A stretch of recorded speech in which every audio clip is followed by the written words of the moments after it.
Hello, my name is Casper. I'm 25 years old and I come from Tallinn, Estonia. It's quite far from the United Kingdom, but well, here I am.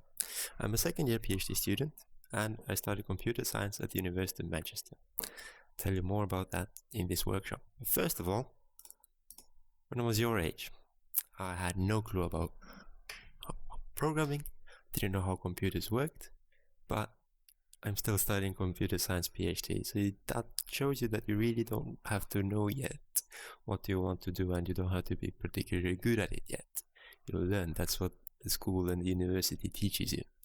You just have to find your passion. For me, I liked video games a lot, and I was playing a lot of FIFA 2005. I didn't have the latest version, but I did like the graphics and the logic behind it. It was quite cool. But then on the other side, I also wanted to become an artist. I really like drawing. I really like the creative process around creating a beautiful picture, and I was quite into art.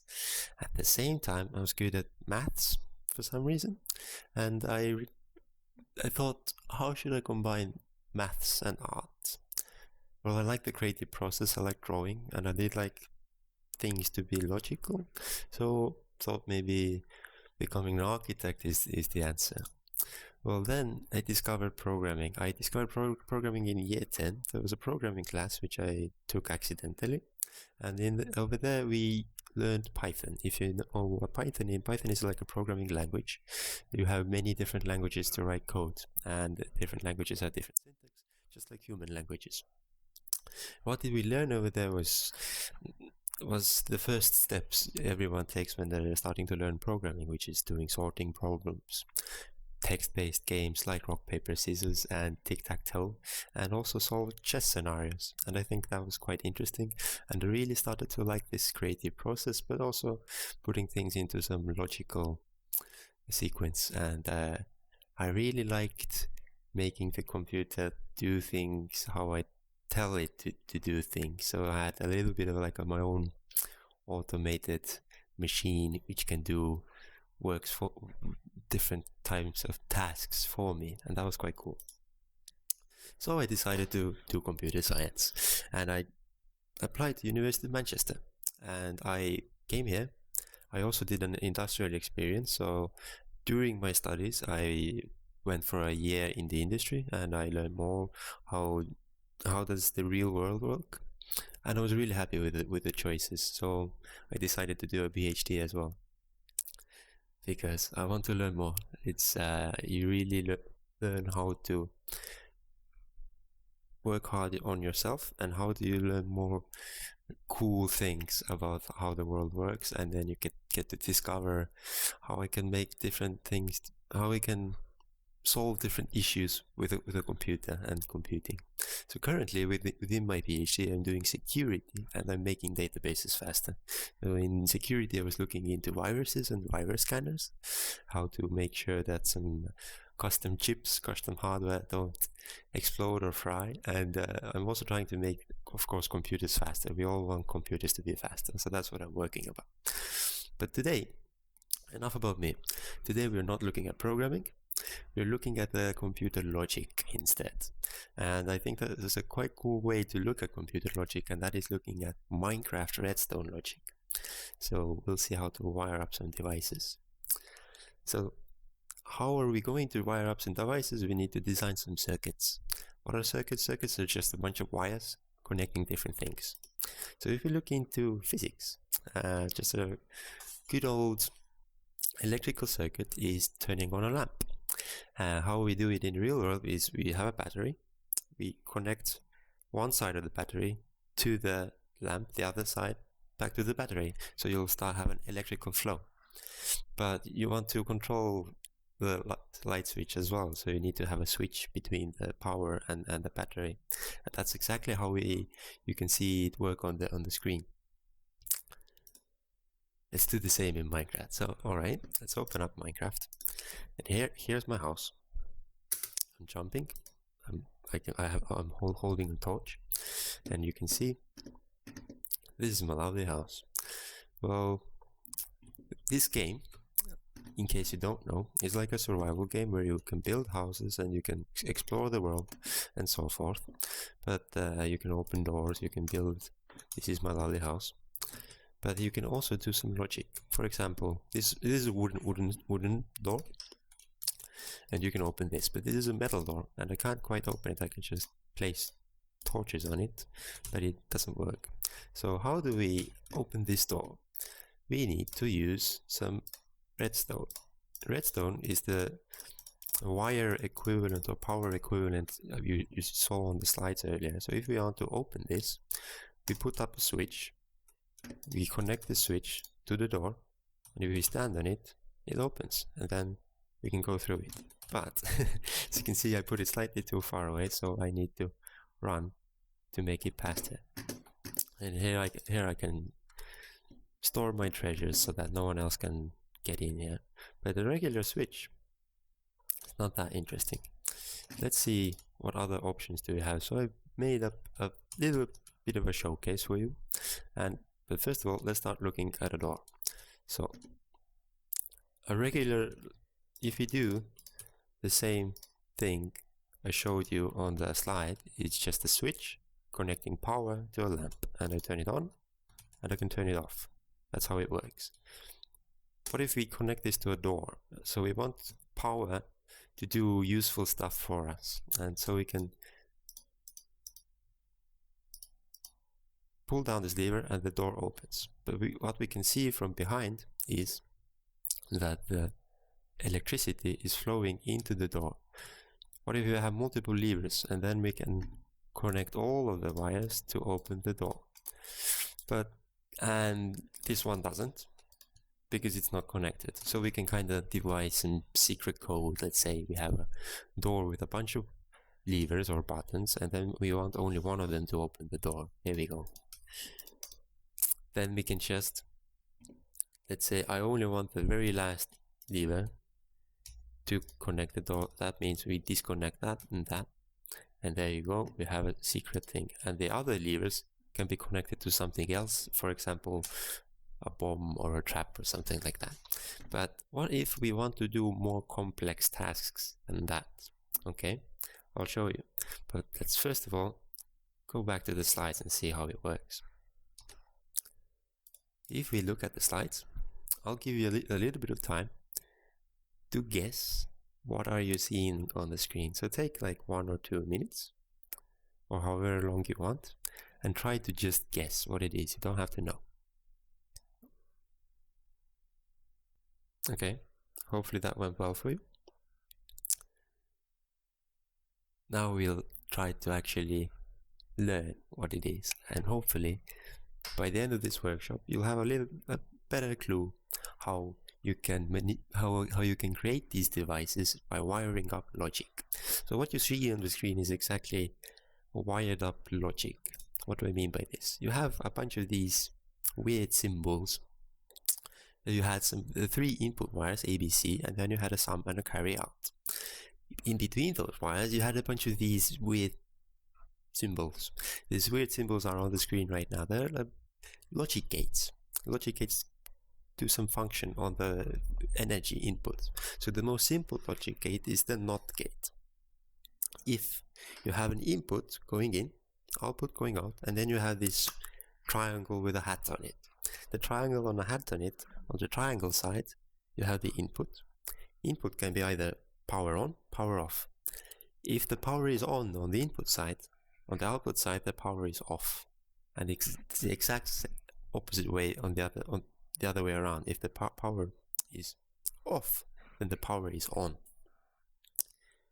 You can do more. What if you have 2 inputs? Then you have the different logic gates on top. You have the OR gate, which does what it says.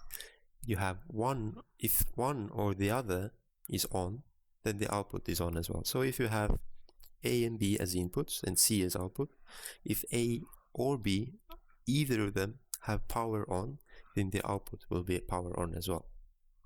But there's also this XOR. This exclusive OR means that the power is on the output side only if one of the inputs has power on. So if they're both off, or if they're both on, then you'll have no power on the outside. But if only one of them is on, then you'll have power on the outside. And the last one is an AND, which means both of the inputs have to have power on. Let's try to use these things in Minecraft, because you can implement these things in Minecraft. So let's go back and see what's going on. So here we are, back again. And this blue wool thing is an inverter. So as you can see here, power is on, but the lamp is still shut. If we invert this, there you go, the lamp is on. How the exact physics in this Minecraft logic works is not important right now. You can learn more about this in online, and Minecraft is a huge game. It has free versions as well. It has educational versions where you can learn more about programming and all of this Redstone logic. But now, what you need to know now, that there are different ways how you can configure these redstone wires, redstone torches, and the power between them. Basically, there's power going into this block, and if there's a redstone torch on the other side of this block, then the signal gets inverted. That's what an inverter does. But let's look at the two input ones. So here I have, let me be able to fly as well. I want to fly. Woo. Yes, now I can fly. Sorry about that. Now, hope it wasn't too dizzy for you. Now we have an XOR gate. Let's see. So the door is open right now because I have AND levers both pulled down. So let's close that and let's see how the XOR works. So I pull one down, door opens, pull both down, the door closes. But what if I have only this down, the door is open. So you can see it is an XOR. Let's see how it actually looks like. Ooh, that yellow or that white wool thing looks a lot more complex than the blue wool. Again, the exact physics of it, not important. All you have to know is this combination, and you can create this combination in various different ways. In Minecraft has a lot of different blocks which can help shrink this size, and you can look that up online. There are a lot of tutorials out there, but this isn't really a tutorial how to construct these logic gates. It's a tutorial on how to use these logic gates. So we can see that there's a power going here, and these two wires are connected, and it opens the door. Here's the AND gate. The AND gate looks a lot more cuter with its pink wool, and it's much more easy to look at. But that's exactly what it does, what it says on the tin. If both of the inputs are on, only then the output is on as well. And let's see if it is as I tell it it is. So if you pull down this, no. Pull down this, no. I guess if you pull down both, that's when the door opens. And of course, if you start mingling these signals, then it gets complex because we have an OR gate in the middle. OR gate is simply two wires are connected and the power comes to the door. But what if we want to do something complex? If you want to start doing something complex, we need to start adding these different gates together. And here we come over here. We have our ABC we saw before, which we were trying to guess. We pull down this, nothing happens. We pull down that, oh, the door opens. We pull down this, door closes. Interesting. Is it just these two have to be on and that doesn't? Nope. If we pull up that, door opens. Okay. Pull that down, door closes. Pull up that, door. So we start to see that there's some kind of hidden code behind opening up this door. The hidden code is you want to have any of these two levers pulled down. If it's 1 or 3, then the door is closed. And of course, if it's 0, the door is closed as well. Wow, okay. Let's see how this thing works. What you see over here is exactly what you saw on what you were trying to guess before. There's an XOR, there's another XOR, and there's two AND gates as well.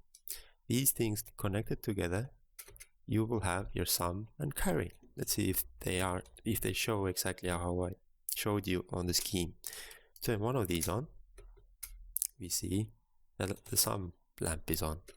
If I turn two of these on, then the carry one is on. And if I turn both of these on, they both are turned on. how does it work is if this works based on binary. What is binary? You probably heard about it before. It is showing data or numbers in ones and zeros. So if you only have 1 and 0, power on and off, how do you add that information together? So you have 1 plus 1, it's 0, 1. No, you just add one more bit. So you have to use 2 fingers, right? Okay, but I don't want to show it 1 plus 1 is 1 and 1, because I could do it a little bit more compact. What if I want to say 1 plus 1 and 1? Do I just show 3 fingers then? I run out of fingers quite fast. So what if I do 1 plus 1 equals 10? I could do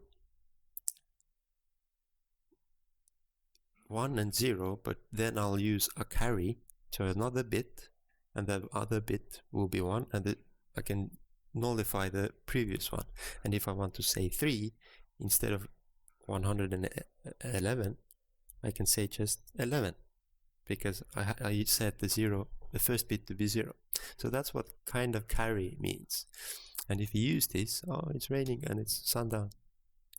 If you use this, we can have information. So now your task is to see how you'll have the design on the screen. How do I add one AND gate and one inverter to do this secret code I have done? So think for 5 minutes. How would you add the AND gate and an inverter gate on top of the sum and carry out to make the door open only if the carry out signal is high, and make the door close if the sum is on as well, or if they're both 0. Pause the video here and let's see what you come up with. Alright, hope you're back. I went in and slept in my house in the meanwhile, and it's not raining anymore. Woohoo! Okay, let's see what I did. So I hid my logic over here, and in creative mode, as you can see, you can just destroy blocks like this and you can build whatever you want. It does look so complicated, but you have basically still the XOR gate over here, you have the AND gate over here, another XOR gate connected to the third input, and then you have the AND gate over here. So hopefully that is exactly how you think it shows on the screen as well. At the end of it, I have 2 lamps, but I also have an inverter and an AND. So what do I need to do is the carry gets continued to one side of the AND, and the sum has to get inverted.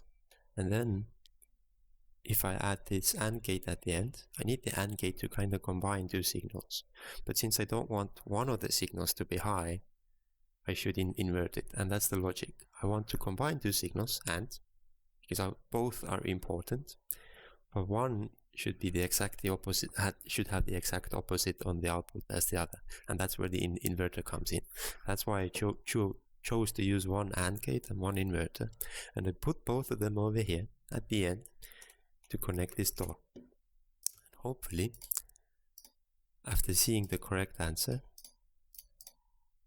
you'll see how it could make sense. And then you have a secret door. What if we want to scale this up? We want to make even more complex codes, door codes. And maybe you want to connect, like I have connected these 2 lamps, but you can connect more and more and more devices into this circuitry. But basically, this is how you can design your own circuit in Minecraft. And I do the same thing in computer science, and that's how you can learn how to do more of this kind of stuff. That's only one part of the computer science. But if we go back to the slides, and I want to show you over here that we can think of this full adder, that's the circuit we designed, as a thing which adds together the signals, the input signals. What if we want to add more? We just use another one of these. So if we put 2 of these things together, you can have more larger numbers. So instead of adding 3 bits together, you can see that you can add 5 bits together. And if you add 5 bits together, you can calculate more complex things.